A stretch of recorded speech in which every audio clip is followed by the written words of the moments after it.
Hey everyone, happy Sunday to you.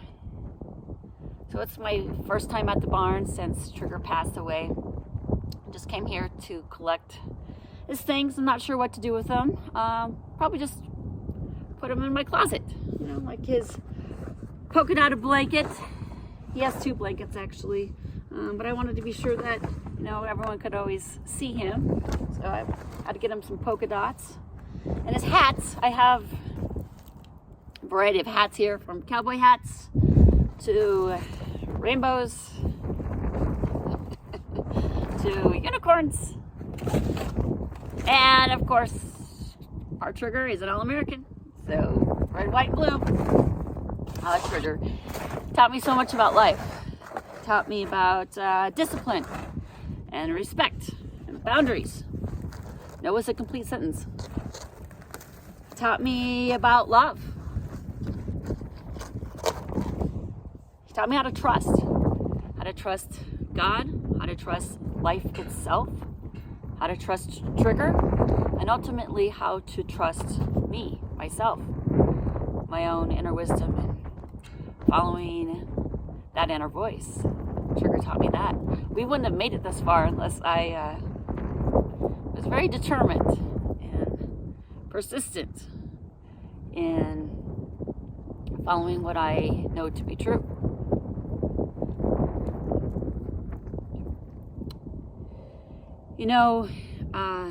It was 2 weeks ago today that I was here last and saw Trigger standing.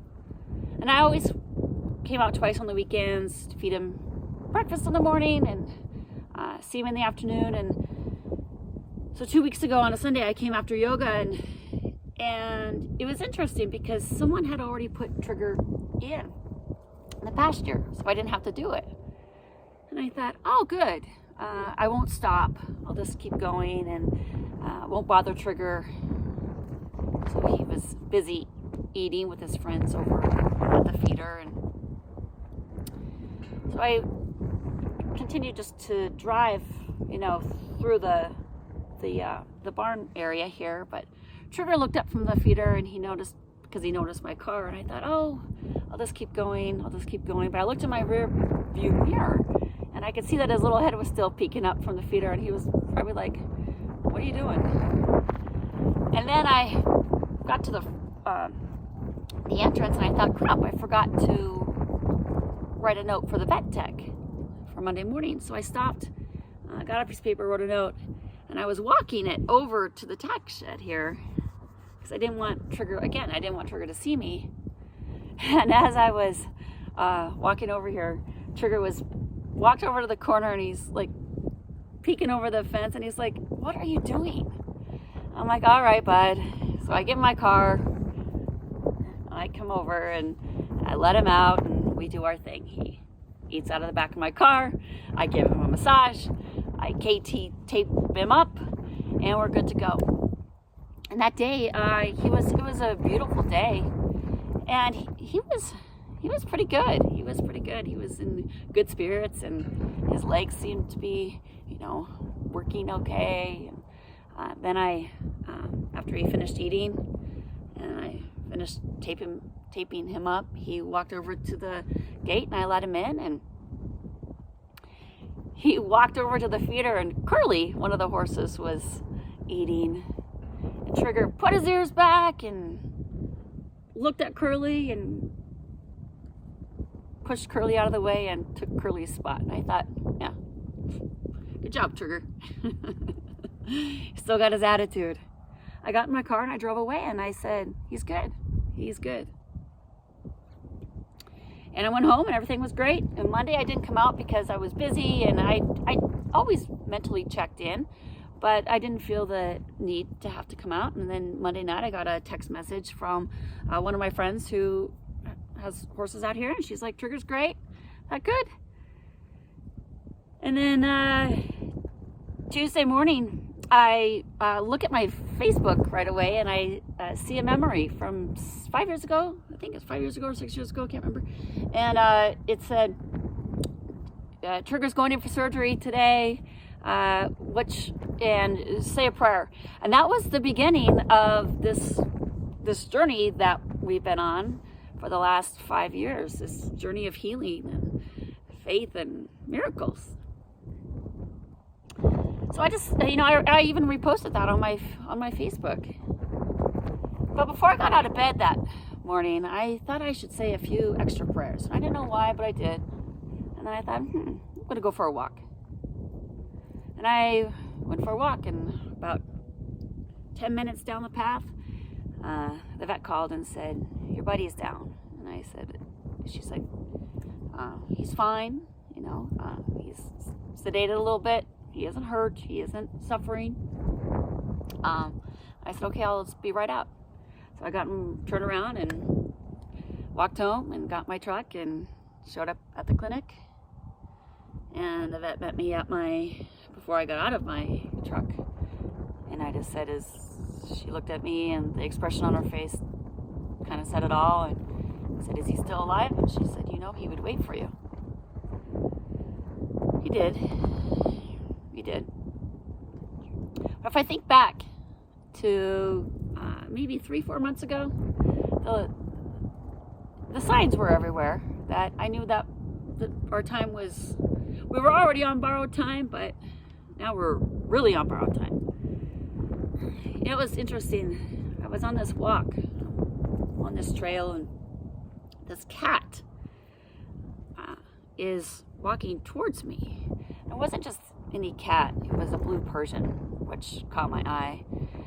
Because if you've read my book, Charm Journey, or have read some of my blogs, I had a Persian cat. Her name was Essa. And Essa taught me about death and archangels. So I saw this cat. This cat was meowing and telling me something. I don't know exactly what the cat was saying, but I was wise enough to know that she was talking about Trigger. And I knew what she was saying. And then it was maybe a few weeks later, 2-3 weeks later, if you remember, Trigger's girlfriend, Allie, passed away. And that was a day. That was a hard day. And it was hard on Trigger. You could see it. It was interesting because I asked my friend Kathy to come out that day to take pictures of us in the fall leaves. But with the circumstances of the day, I didn't feel like taking a picture of fall leaves. But Kathy ended up taking a couple of pictures without me knowing. And one was when Trigger and I are looking off into the distance as Allie's being laid to rest, and you could see that one solid beam of light. And then the other photo is of me putting my hand on Trigger's forehead, and I began to pray.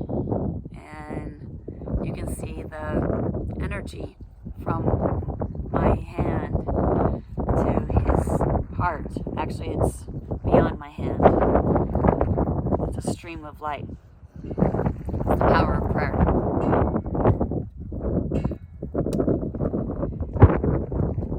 And then a couple weeks ago, when I went out to my car on a Sunday morning around 7:30, and it had snowed that night, and there was a little bit of frost on the windows. And this car next to me caught my attention on the hood. I looked on the hood, and I thought, there's that hood is interesting. I don't know why. I just look, and it was kind of shiny. And I thought, maybe I should take another look. I went to the other side of the car. I took a photo. And to me, it was obvious. I could see palm leaves and angel feathers and diamonds. And for yourself, I posted that on my Facebook. It's also on my blog. Only a piece of artwork that God could do, clearly. So I knew the time was imminent. And this winter, I was pretty fearful for this winter, knowing Trigger's, the condition of his back legs and the instability of them. I was always worried that I was worried already that he was going to fall on ice and that he would break a leg. And that was one of my greatest fears. But I always told Trigger, I said, you go home at any time. I'm okay. Mom will be fine. And I'll see you again someday. That's what I told him. You know, I think that our job as parents, whether it's to a fur babe or human, our job is to protect and provide, right? They're at our mercy. So you protect and you provide those that you love. Oh, yeah, I did. You know, it's so funny. I had this boyfriend once. He got mad at me and he said, it's either me or your horse. And I'm like, see you later. Don't let the door hit you in the blank on the way out, buddy. Mm-hmm. Yep. And this farrier, this was around 15, 16 years ago. Trigger had this farrier. I really liked this guy. And he was training an apprentice. And I happened to be standing there that day while he was trimming Trigger's feet. The new guy was. And, you know, and Trigger's primary farrier was there as well, watching. And he knew Trigger, and he knows me. And this apprentice, he picked up, you know, Trigger's foot, and then Trigger kind of leaned on him a little bit, and the guy gave him an elbow, and Trigger stood up straight, and which is fine, you know. I don't know if Trigger was going to use him as a sofa, you know. I do the same thing. So then the guy, you know, he gave him the elbow, and Trigger stood up straight, and then he proceeded to work on his hoof and trim, and then all of a sudden, Trigger put his foot down, and then the guy he stands in front of Trigger, and he janks on the lead, and he goes, ah, ah, ah, ah, and he gets in his face and starts screaming. I didn't say anything, but yeah, the fur on the back of my neck began to raise a little bit.